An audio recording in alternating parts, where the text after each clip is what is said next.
Every workplace problem eventually gets blamed on the same thing. We have a communication problem. Usama, do we even know what that means? Hello, Sam. Hello, everyone. I think I do. I see it all the time at work, and it's comprised of two different issues. The first issue is, are you able to communicate well enough that the listener can repeat what you said and understood what you said? So that's one. But the second one, which is most important or more important, is, did the listener want to even hear what you had to say?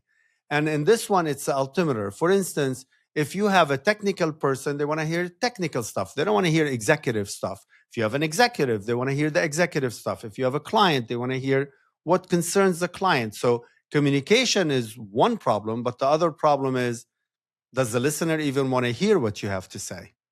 Can you give me like a concrete version of this?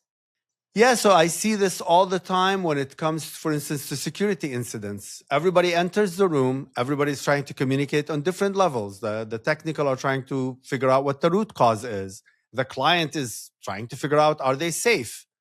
And the executive, such as myself, I'm trying to think, okay, well, what is the impact? How many engineers do I need to assign resources in order to assist in this situation? So three different people, same incident, and three completely different objectives. Did you learn this the hard way? I did.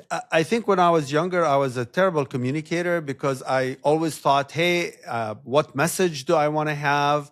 And I create these slides and I put all the information in it, but I would read the room wrong. I wouldn't ask, for instance, who's attending.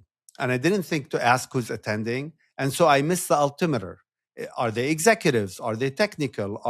Who are they?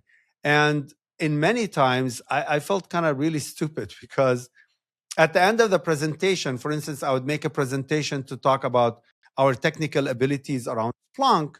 And really, the CTO there is trying to figure out, well, can we improve our security? It doesn't care about the technical details of Splunk.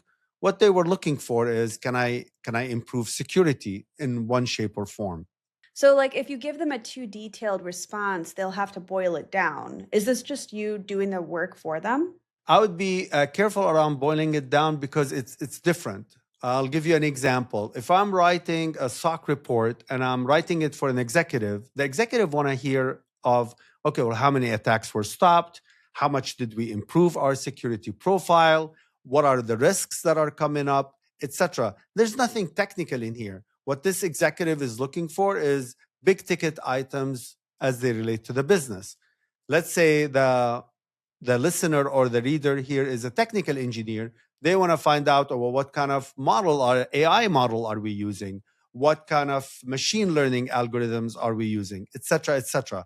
So different audience, different altimeter, and there's no boiling it down because they're completely different perspectives of the same problem. Okay, so then what's the fix? Write 3 different versions of every message? I wouldn't do that. That wouldn't work. What I would say is read the room or figure out who's in the room first and write on that altimeter, and or blatantly just ask, what are we looking for here?